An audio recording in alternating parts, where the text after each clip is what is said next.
పుస్తక ప్రియులకు నమస్కారం. మనం ఇప్పుడు చెలంగారు వ్రాసిన 'భగవాన్ స్మృతులు' అనే పుస్తకంలో రమణుల గురించి, మిగిలిన భక్తుల అనుభవాలను గురించి తెలుసుకుందాం. 15వ వ్యక్తి ఓరుగంటి వెంకట కృష్ణయ్య.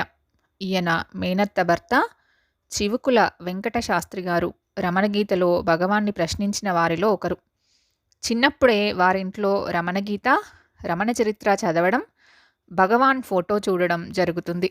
ఈయనకి మద్రాసులో ఉండగా భగవాన్చే నాయనగా పిలువబడే కావ్యకంఠ గణపతి ముని గారితో పరిచయం ఏర్పడుతుంది. గణపతి ముని గారికి గురు సమానులు భగవాన్. భగవాన్ రమణులను దర్శించి ఏదైనా మంచి మార్గం చూపండి అని అడిగినప్పుడు గాయత్రి జపం చేయండి, దాంతో పాటుగా ప్రాణాయామం కూడా చేయండి అని చెప్పారు భగవాన్. భగవాన్ సాయంకాలం ఆశ్రమంలోని బావి ప్రక్కనే కొయ్య మంచంపై కూర్చుని అరుణాచల శిఖరాన్ని చూస్తూ ఉండేవారు. వారి తేజస్సు చీకట్లు పెరిగే కొద్దీ పెరుగుతూ ఉండేది. రాత్రి భోజనాల తర్వాత వేదాంతం కథలు, కబుర్లు చెప్పేవారు భగవాన్. అందరిలో ఒకరిగా ఏదో ఒక పని చేస్తూ ఉండేవారు భగవాన్. చంటి బిడ్డల వలె ఉంటే అశాంతి అనేది ఉండదు అనేవారు. చెట్లకి ఎండిన కొమ్మలున్నా వాటిని కొడుతుంటే బాధపడేవారు భగవాన్. ఎండు కొమ్మైతేనేం, నీ జుట్టుకి ప్రాణం లేదని లాగితే నీకు నొప్పి రాదా? చెట్టు అంతే అనేవారు. చెట్లకున్న పూలను కోసి సూదులతో గుచ్చి చిత్రవద చేసి దేవుడికి పెడతారు. మీరు పెడితేనే ఆ పూలు దేవుడివా, లేకపోతే కావా? మిమ్మల్ని మీరు అర్పించుకోవడం ముఖ్యం అని అనేవారు. తనను గురువుగా భావించిన వారి పాపపుణ్యాలను గురుదక్షిణగా కోరేవారు భగవాన్. నా దగ్గరికి వచ్చిన వారంతా రైలులో మొదటి తరగతి ప్రయాణికుల్లా నిర్భయంగా ఉండవచ్చు అనేవారు. చేరాల్సిన చోటు రాగానే గార్డే వచ్చి నిద్రలేపినట్లే భగవాన్ వారికి మోక్ష మార్గాన్ని చూపుతారని అర్థం. తనకు సమర్పించిన పళ్ళని కోతులు దొంగిలిస్తే చిన్నపిల్లాడి మల్లే సంతోషించేవారు. 16వ వ్యక్తి చలం. ద్రౌపది గుడి దగ్గర ఉండే ముసలి అతనిని, నీకు రాత్రంతా ఒంటరిగా పడుకొని ఉండడం వల్ల భయం వేయదా అని అడుగుతారు. రాత్రంతా భగవాన్ నా చుట్టూ నీలిరంగు కాంతిని ఉంచుతారు, ఇంకా నాకెందుకు భయం అని అంటాడు ఆ ముసలి వ్యక్తి. అది ఒక భిక్షగాడిపై భగవాన్ కురిపించిన కరుణ. అలాగే పెషావరు నుండి ఒక మౌల్వి భగవాన్ దర్శనానికి వచ్చాడు. అతడు గుడ్డివాడు. కానీ భగవాన్ సన్నిధిలోకి రాగానే మౌల్వి ముఖం సంతోషంతో వెలిగిపోతుంది. భగవాన్ని చూసినట్లుగానే. భగవాన్ చేతి మీద కురుపు వేసింది. దానికి డాక్టర్ కట్టుకడుతూ ఉండగా ఫోటోగ్రాఫర్ భగవాన్ ఫోటో తీస్తున్నాడు. కెమెరా సన్నని చిల్లులోంచి చూస్తే రంగులుగా కనబడే ఈ లోకం, ఆ చిల్లుని విశాలం చేసుకుని చూస్తే ఉత్త కాంతి తప్ప మరొకటి కనబడదు. అలానే మనసు అనే ఇరుకులోంచి చూస్తే కనబడే ఈ లోకం, మనసుని అణిచివేస్తే అంతా కాంతే తప్ప ఏమీ కనబడదు అన్నారు భగవాన్. భగవాన్ కొండపై ఉండే రోజుల్లో ఆయన తల్లి అలగమ్మ ఆయనతోనే ఉండిపోతారు. ఆమెకు గల మడి ఆచారాలను తీసివేసి భగవాన్ నా కొడుకు అనే గర్వాన్ని అణచివేయడానికి భగవాన్ ఆమెకి ఎంతో శిక్షణనిచ్చారు. ఒక భక్తుడు నిరాకారుడైన ఈశ్వరుణ్ణి విగ్రహంగా చేసి పూజలు చేయడం అవివేకం కదా అన్నాడు. విగ్రహారాధన చేయని వారెవరు? తెల్లవారి లేసింది మొదలు పళ్ళు తోముతూ, స్నానం పోస్తూ, ముప్పూటలా నైవేద్యం పెడుతూ ఎవరి విగ్రహాన్ని వారు ఆరాధిస్తున్నారు కదా అన్నారు భగవాన్. చెలంగారు పాఠశాలలో చదువుకునే రోజుల్లో శ్రోత్రియ బ్రాహ్మణుడిలా వ్యవహరించేవారు. కాలేజీలో చదివేటప్పుడు రఘుపతి వెంకటరత్నం గారి శిష్యుడై బ్రహ్మ సమాజంలో చేరి ఏకేశ్వరోపాసన చేశారు. ఆ తరువాత స్త్రీ సమస్యలు ఎక్కువై ఏ దైవభక్తి ఆ సమస్యల నుంచి బయటపడేయలేకపోయేటప్పటికీ ఆడవాళ్ల ఆకర్షణకి లొంగి జీవితాన్ని లోపభూయిష్టం చేసుకున్నారు. ఏది ఏమైనా సత్యాన్వేషణ అనేది మానకుండా ఆయనకు దొరకని సొల్యూషన్ గురించి ఆలోచిస్తూనే ఉంటారు.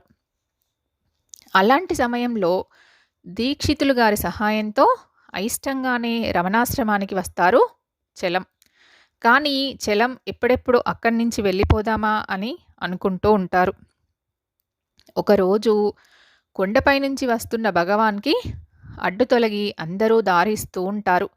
కానీ చెల్లం మాత్రం భగవాన్ తన పక్క నుంచి వెళ్తారులే, నేనెందుకు తొలగాలి అనే ఆలోచనతో ఉండగా దీక్షితులు గారు చెలాన్ని పక్కకి లాగి భగవాన్కి దారిస్తారు. చెలాన్ని దాటి వెళ్ళిన భగవాన్ ఒక్క క్షణం ఆగి గొప్ప నవ్వుతో చెలాన్ని చూస్తారు.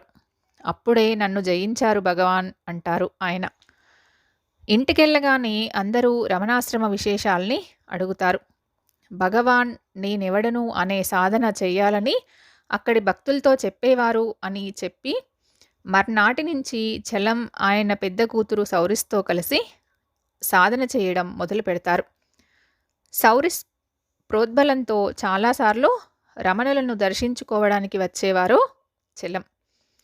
తన కుటుంబానికి ఆసరాగా ఉన్న వొయ్యి అని పిలువబడే పెద్ద రంగనాయకమ్మ గారు చనిపోయాక చలం ఆంధ్రదేశంలో ఉండలేక భార్యా పిల్లలతో కలిసి అరుణాచలంలో నివాసం ఉండడానికి వచ్చేశారు. కానీ వీరు అక్కడికి చేరుకున్న కొద్ది కాలానికే భగవాన్ శరీరాన్ని వదిలివేశారు. అందరూ ఆశ్రమం వదిలి వెళ్ళిపోయారు. డబ్బు ఆరోగ్యం ఏదీ లేకపోయినా భగవాన్పై భారం వేసి అక్కడే ఉండిపోయారు చలం.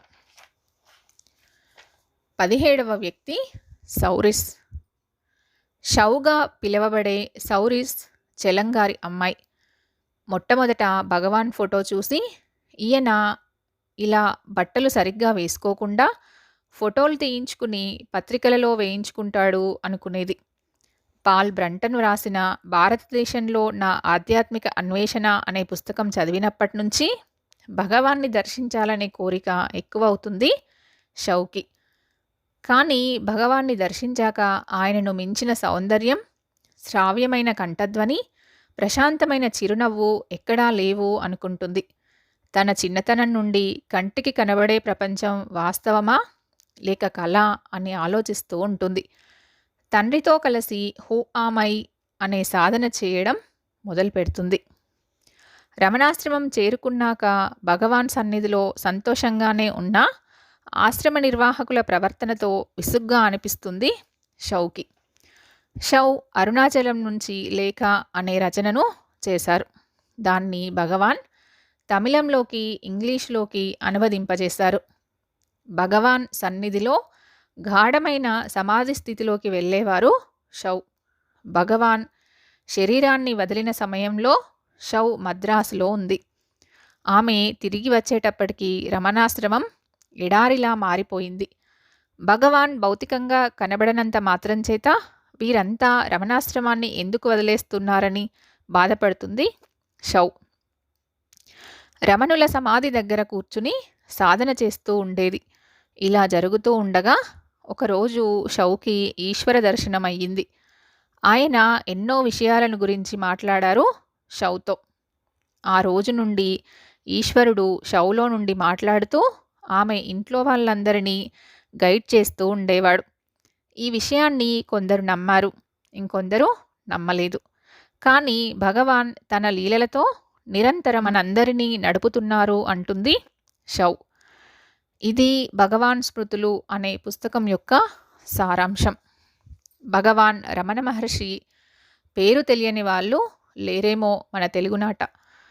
ఆయన సన్యసించిన మనందరినీ ఉద్ధరించడానికి రమణాశ్రమం అనే సంసారానికి పెద్ద దిక్కుగా ఉండి నేనెవరు అనే సాధనని అందరి చేత చేయించి ప్రతి ప్రాణిలో, చెట్టులో, పుట్టలో అంతటా భగవంతుణ్ణి దర్శించాలని బోధించి చివరి వరకు నిరాడంబరంగా జీవించి అరుణాచలమనే జ్యోతిలో కలిసిపోయారు. ఆయన అనుగ్రహం మనందరికీ ఉండాలని, మనం ఎంతో కొంతమేరకైనా భగవాన్ చూపిన మార్గంలో నడవడానికి ప్రయత్నించాలని కోరుకుంటూ మరొక మంచి పుస్తకంతో మళ్ళీ కలుద్దాం. నమస్కారం.